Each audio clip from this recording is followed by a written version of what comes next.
بسم اللہ الرحمن الرحیم۔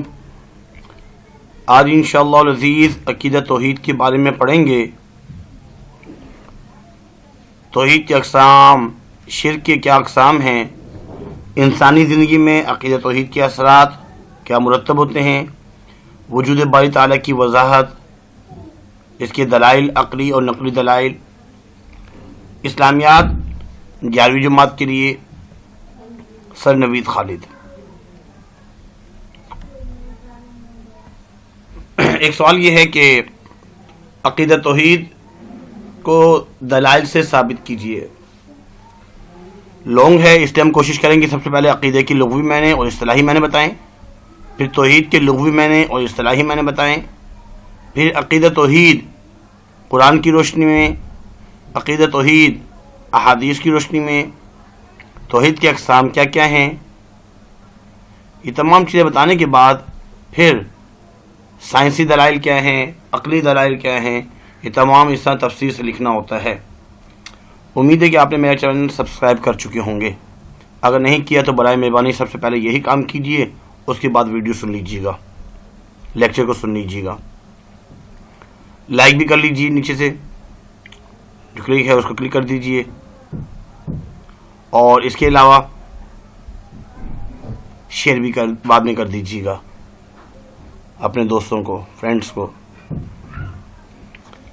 عقیدے کے لغوی معنی، اس میں ہم نے لکھنا ہوتا ہے عقیدے کی لغوی معنی ہے گرہ لگانا یا باندھنا۔ پھر دوسری ہیڈنگ بنانی ہوتی ہے عقیدے کی اصطلاحی معنی، انسان کے پختہ، مضبوط اور اٹل نظریات کو عقیدہ کہتے ہیں۔ توحید کے لغوی معنی ہے اللہ تعالیٰ کو ایک ماننا، یکتا جاننا، واحد ماننا۔ پھر توحید کی اصطلاحی معنی اللہ تعالیٰ کو ذات، صفات اور صفات کے تقاضوں میں واحد ماننا۔ توحید کی جو 3 اقسام ہیں، توحید ذاتی، توحید صفاتی اور توحید فعلی۔ اب ذات کیا ہے؟ اللہ تعالیٰ کو ذات اور حقیقت میں اس کا کوئی حصہ دار نہ ٹھہرانا۔ اللہ تعالیٰ ذات کے اعتبار سے اکیلے ہیں، اللہ کا کوئی بیٹا بھی نہیں ہے، نہ اللہ کسی کے بیٹے ہیں۔ قل هو اللہ احد اللہ الصمد لم یلد ولم یولد۔ توحید صفاتی، جتنی بھی صفاتی نام ہیں،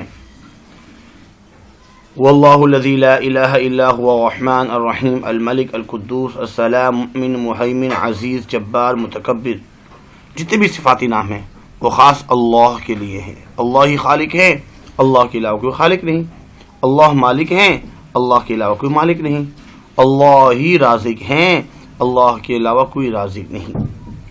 دیکھو اس میں ہے توحید فعلی، فعل بولتے ہیں ورب کو، ایکشن کو۔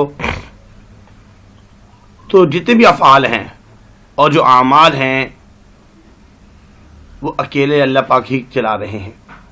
اللہ تعالیٰ کسی سے مشورہ نہیں لیتے، اللہ تعالیٰ کسی کے محتاج نہیں ہیں۔ کائنات کو تنہا پیدا فرمایا، خلق الموت والحیات، موت اور حیات کو پیدا کیا، 7 سماوات طباقا، 7 آسمان کو تہ بتہ پیدا کیا، زمین کو پیدا کیا، ہر چیز کو پیدا کرنے والے ہیں تنہا۔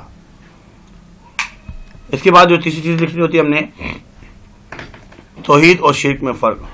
توحید کے معنی ہے اللہ کو ایک ماننا، یکتا جاننا، اور شرک کے معنی ہے اللہ تعالیٰ کو ذات صفات میں کسی اور کو بھی شریک ٹھہرانا۔ پھر قرآن کی روشنی میں لکھنا ہوتا ہے عقیدہ توحید قرآن کی روشنی میں 3 آیات کے ترجمے، قل هو اللہ احد اللہ الصمد لم یلد ولم یولد، اس کا ترجمہ۔ پھر اس کے بعد لو کان فیہما آلہۃ الا اللہ لفسدتا، اگر زمین اور آسمان میں ایک سے زیادہ خدا ہوتے تو فساد برپا ہو جاتا۔ ایک اور آیت، وَإِلَٰهُكُمْ إِلَٰهٌ وَاحِدٌ، اور تم سب کا معبود، تم سب کا الہ ایک اللہ ہے، ایک معبود ہے۔ حدیث کی روشنی میں بنی الاسلام 5، اسلام کی بنیاد 5 چیزوں پر ہے۔ شہادت ان لا الہ الا اللہ، وَأَنَّ مُحَمَّدَ رَسُولُ اللَّهِ، اس چیز کی گواہی دینا کہ اللہ کے سوا کوئی عبادت کے لائق نہیں اور حضرت محمد صلی اللہ علیہ وسلم اللہ کے رسول ہیں۔ نمبر 2، وَأَقَامَتِ الصَّلَاةِ، نماز قائم کرنا، وَتُؤَدِّ الْحَجَّ، حج ادا کرنا،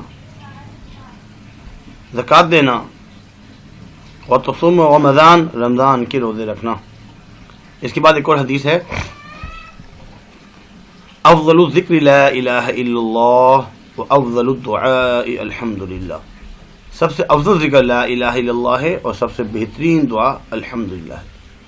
ایک حدیث میں ہے، یخرج من النار من قال لا الہ الا اللہ وفی قلبہ وزن شعیرۃ من خیر۔ شعیر کا مطلب ہوتا ہے جو، گندم، جو دانے ہوتے ہیں۔ جس شخص نے لا الہ الا اللہ کہہ لیا، اس کے دل میں جو برابر بھی نہیں، ذرا برابر بھی ایمان اگر ہوا تو وہ ایک نہ ایک دن دوزخ سے ضرور نکلے گا۔ عقیدہ توحید پر سائنسی دلائل۔ سائنسی تحقیق کے مطابق زمین جو ہے وہ اپنے محور پر تقریباً 1600 کلومیٹر فی گھنٹے کی رفتار سے گھومتی ہے۔ اس طرح سورج زمین سے تقریباً 152 ملین کلومیٹر دور ہے۔ سورج، چاند، ستارے، سیارے، زمین اپنے اپنے محور اور مرکز میں ایک خاص ترتیب اور ایک وقت مقررہ پر گھوم رہے ہیں۔ صدیاں گزر چکی ہیں، اس کے باوجود ایک سیکنڈ کا بھی فرق نہیں آیا۔ اس طرح کی نظم و ضبط، ڈسپلن، نظم و ضبط اور ساکھ سے یہ پتہ چلتا ہے کہ کوئی ضرور ایک ہستی ہے جو اس عظیم الشان کائنات کو چلاتی ہے اور سنبھالتی ہے۔ وہی تو ہے نظام ہستی چلا رہا ہے، وہی خدا ہے، وہی خدا ہے جس کو ہم اللہ کہتے ہیں۔ اس کے بعد عقیدہ توحید پر عقلی دلائل۔ اب عقل سے دلائل دینے ہیں ہم نے۔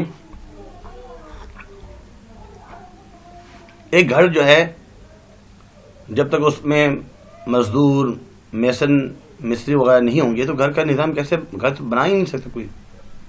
ایک گھڑی، وہ بھی جب تک گھڑی ساز نہیں ہوگا اس کے بغیر گھڑی بن نہیں سکتی۔ اتنی بڑی کائنات بغیر کسی کے کیسے بن سکتی ہے؟ اللہ ہی نے تمام چیزیں پیدا کی، اللہ ہی بناتے ہیں، اللہ ہی نے سب کو نظام کو بنایا۔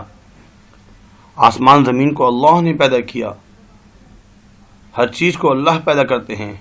کن فیکون، کن کہتے ہیں فیکون، پس وہ چیز ہو جاتی ہے۔ انما امرہ اذا اراد شیئا ان یقول له کن فیکون، جس چیز کا بھی ارادہ کرتے ہیں کن کہتے ہیں وہ چیز ہو جاتی ہے۔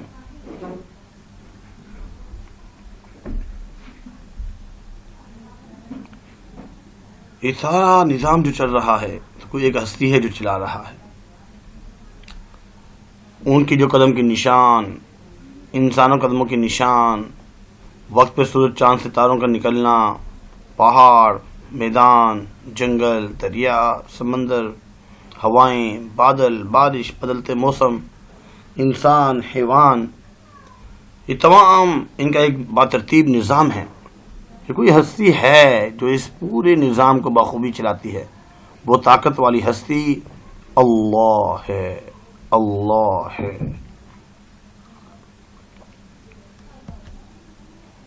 توحید کے تقاضے۔ توحید کا تقاضا یہ ہے کہ اللہ تعالیٰ کو تمام صفات اور ذات کے تقاضوں میں اکیلا مانا جائے۔ اللہ کسی کے محتاج نہیں ہے، سارا نظام کو تنہ تنہا چلا رہے ہیں۔ اللہ کو کسی نے پیدا نہیں کیا، وہ ازل شروع سے ہیں، آخر تک رہیں گے، اب تک رہیں گے، ہمیشہ رہیں گے۔ سب کو موت آئے گی لیکن اللہ کو موت نہیں آنی۔ اللہ اکیلے ہیں، اب تک رہیں گے، ہمیشہ رہیں گے، ہمیشہ سے تھے، ہمیشہ رہیں گے۔ اسی کی عبادت کی جائے، اس کے ساتھ کسی کو شریک نہ ٹھہرایا جائے، ہر حال میں اللہ کا شکر ادا کیا جائے، اللہ پر بھروسہ اور توکل کیا جائے، اللہ ہی سے مانگا جائے۔ اگلا سوال، شرک۔ شرک کے لغوی معنی۔ توحید کی ضد اصل میں شرک ہے۔ توحید کے معنی ہے اللہ کو ایک ماننا، شرک کے معنی ہے اللہ کے ساتھ کسی اور کو شریک ٹھہرانا، برابری۔ حصہ داری، شراکت داری، ساجھا پن۔ اصطلاحی معنی اللہ تعالیٰ کی ذات و صفات کے تقاضوں میں کسی اور کو اللہ کا حصہ دار بنانا، اللہ کا شریک ٹھہرانا۔ اللہ تو اکیلے ہیں، بیٹا نہیں ہے، لیکن کسی اور کو بیٹا مان جانا، کسی اور کو خالق مالک ماننا۔ شرک کا مفہوم، وہ شخص جو اللہ کے سوا کسی اور کو معبود مانتا ہے، اللہ کی صفات یا اس کی صفات کے تقاضوں میں کسی اور کو شریک کرتا ہے، وہ شرک کرتا ہے، وہ اسلام سے خارج ہے۔ جیسے کہ اللہ تعالیٰ فرماتے ہیں، ترجمہ، اللہ اس گناہ کو نہیں بخشے گا کہ کسی کو اس کا شریک بنایا جائے، اس گناہ کے سوا جس گناہ کو چاہے وہ معاف کر دے، لیکن شرک کو معاف نہیں فرمائیں گے۔ اور شرک نے، جس نے اللہ کا شریک مقرر کیا، اس نے بڑا بہتان باندھا۔ اللہ تعالیٰ فرماتے ہیں، ان الشرک لظلم عظیم۔ شرک کی 3 قسمیں، جیسے توحید کی 3 قسمیں تھی، ایسے ہی شرک کی 3 قسمیں ہیں۔ شرک فی الذات، شرک فی الصفات، اور شرک فی الافعال، صفات کے تقاضوں میں شرک۔ ذات میں صرف شرک، ذات میں شرک ایسا ہوتا ہے کہ اللہ تعالیٰ کی کوئی اولاد نہیں ہے، نہ اللہ کسی کی اولاد ہے، کسی اور کو اللہ کا بیٹا مان لیا جائے۔ جیسے عیسائی کہتے ہیں عیسیٰ علیہ السلام اللہ کے بیٹے ہیں، یہودی کہتے ہیں عزیر علیہ السلام اللہ کے بیٹے ہیں۔ اللہ کے ساتھ کسی اور کو شریک ٹھہرایا، کسی اور کو بیٹا، یا اللہ کو کسی کا بیٹا سمجھا، تو یہ ہوا ذات میں شرک۔ ایسے ہی صفات میں شرک، اللہ تعالیٰ جیسی صفات کسی دوسرے میں ماننا، کسی اور کو خالق مالک رازق ماننا، کسی غیر اللہ کو قادر مطلق اور ازلی و ابدی تصور کرنا، یہ ہے صفات میں شرک۔ اب صفات کے تقاضوں میں شرک، اللہ کے سوا کسی غیر کی پوجا کرنا، اپنی حاجات اور ضروریات کی تکمیل کے لیے کسی اور سے امید لگانا، یہ ہے صفات کے تقاضوں میں شرک۔ اللہ کی عبادت کرنی، اللہ ہی رازق ہے، اللہ سے رزق طلب کرنا، ناصر مدد کرنے والے اللہ ہیں، تمام حاجتیں مشکل کشا حاجت روا اللہ ہیں۔ مختصر سوال، وجود باری تعالی، اللہ تعالیٰ کائنات کا خالق مالک ہے، پوری کائنات کو رزق اور روزی دینے والا ہے، نفع نقصان بیماری صحت اللہ کے ہاتھ میں، اللہ کسی کے محتاج نہیں، وہ اکیلا ہے، تنہا ہے۔ امام مالک رحمہ اللہ سے ہارون رشید نے پوچھا کہ اللہ تعالیٰ کے وجود پر کیا دلیل ہے؟ آپ نے فرمایا، زبان کا مختلف ہونا، آوازوں کو جدا ہونا، لب و لہجے کا الگ ہونا، یہ ثابت کرتا ہے کہ اللہ ہے۔ اس کے بعد توحید کی اقسام ابھی ہم نے پڑھی ہیں لانگ میں، اگر شارٹ میں آ جائیں تو اس میں بھی ہم نے توحید کی اقسام جو 3 ہیں وہ پڑھنی ہیں، لکھنی ہے۔ اگلا ایک سوال ہے، انسانی زندگی پر عقیدہ توحید کے اثرات۔